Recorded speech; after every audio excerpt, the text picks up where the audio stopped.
could you elaborate on what you said about, written about thinking by way of example? One thing that I found really incredibly original in your work is how you use narrative in approach of thinking, and so this idea of thinking by way of examples, it's also, I mean, as opposed to either enchaînement de pensées claires et distinctes, or, well, alternatives of thinking, rather than either doing theory or philosophy in a more, and I think it's linked to what you were saying about the vernacular, or what you've written about against jargon. But can you? Well, it seems to me that it has seemed to me for a long time that a variety of philosophers have in fact done very well using the vernacular to explain the subtlest problems, approach the subtlest problems that we've ever had to deal with. Thinking by example is, for example, if you use an example of that, I mean, one of the clearest cases that comes to mind immediately is Kierkegaard's repetition. Well, it just, or either or. I mean, two model examples of a notion of an aesthetic life, or of an aesthetically justified life, or an ethically justified life, however preposterous, basically is generated by two literary biographies, so to speak. One for the libertine, and one for the ethical Puritan. And well, what he does is he writes a novella. To approach the problematic, and then you have to examine the novella as the nature of the answer. Now, it is true that there's a certain representational comedy when you read you read Kant's Critique of Judgment. There's a certain comedy because Kant was just trying to figure out what the response to an artwork can be, and there's no reference to any concrete artwork at all in Kant's work. And he's wondering what artwork had he ever seen. But he's terribly intelligent, and he's able to talk about a great number of things that show up in the reputation of artworks. That is to say, what other critics have said about artworks. But you don't get as far. You only get so far with that. I mean, I think, for example, I think that when you address an artwork, the first thing is it's addressable. You take it as an action of a human being making a kind of proposal. It seems to me that all artworks are making a proposal. And you have to decide what proposal you're hearing. What proposal is this, and how do I find out what the proposal is? And how do I get to determine the nature of the proposal, its scope? And it seems to me that's my opening. It's making a proposal, and I feel the proposal is problematic. And those are the works I took up. As an art critic, I took up the things that seemed problematic because they opened the world up to thinking. If it was a perfectly designed thing, what would you have to do? Why would you have to deal critically with it at all? Except as an example of perfection, and then you would probably have to draw a picture of perfection that would be imperfect. And that would be helpful.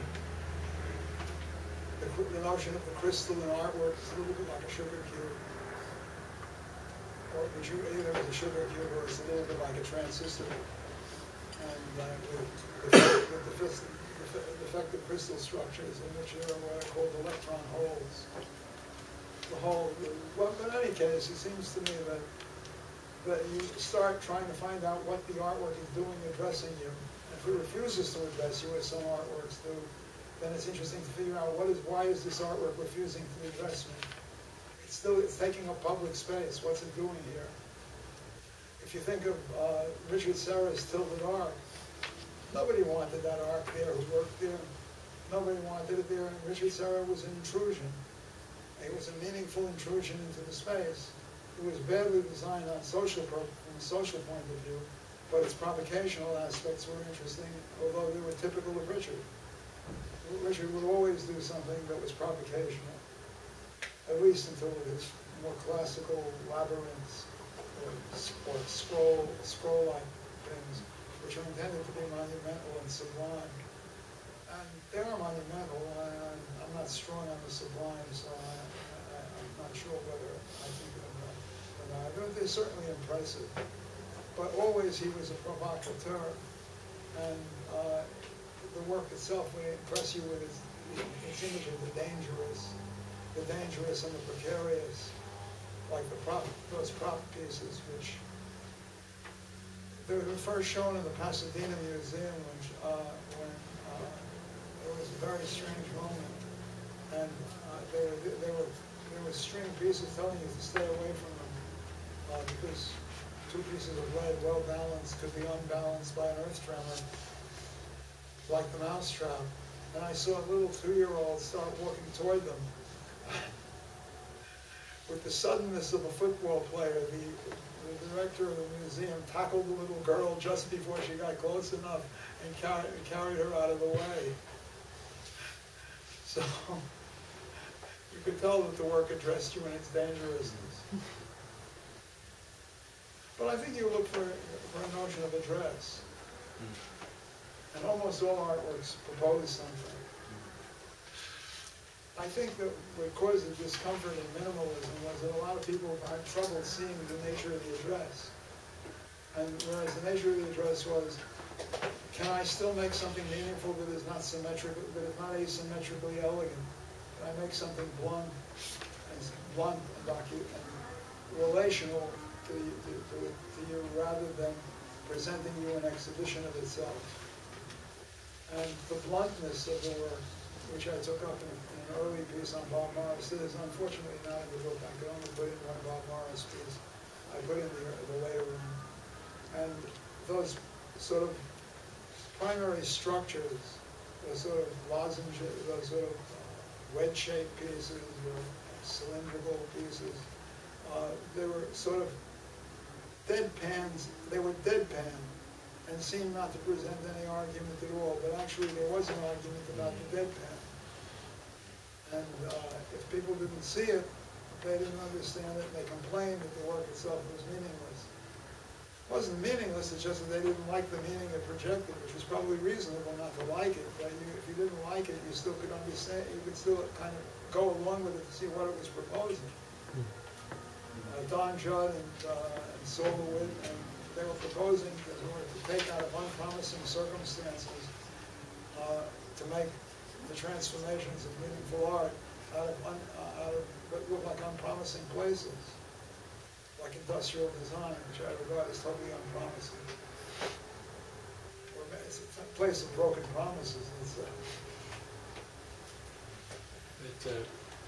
There is something in your work which is very clear through this last book, is the way you deal with art versus poetry, but taking a lot of issue, you using like in contradiction with their historic situation.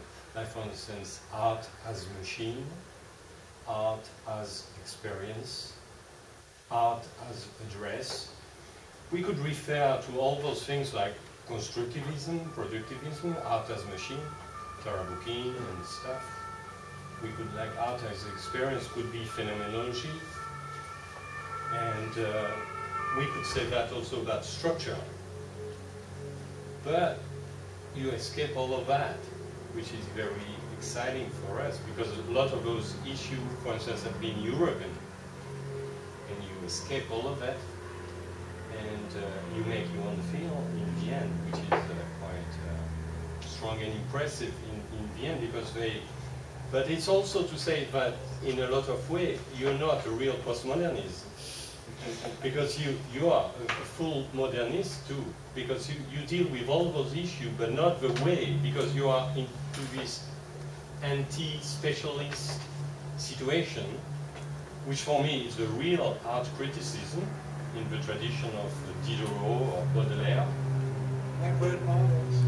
which is to deal outside of the art historian and stuff. But in the same time, you are right in between, because we talk about a little about that, but in a lot of ways, your work could be seen as the real conceptual art, which never happened, not with Kossuth, you know, related to Wittgenstein, or Jan Wilson related to conversation or whatever, and we could, and so it makes like this interesting situation, and it's also with radical coherency who arrives as a sort of late book, I could say, related to the talks book, and related to all your activity of criticism was a long time, and in the end, it just happened like as a sort of book, like now, like probably a very incomplete book. I mean, a very organic book, but a very incomplete related to your criticism. But so it's. It was going to be longer, perhaps a little more complete, but it still would have been incomplete. So maybe we would do a French version with an English text. No, it's funny. But how do you relate to this? As you describe it, I realize I should have cited as one of my major influences was Harry Houdini. The escape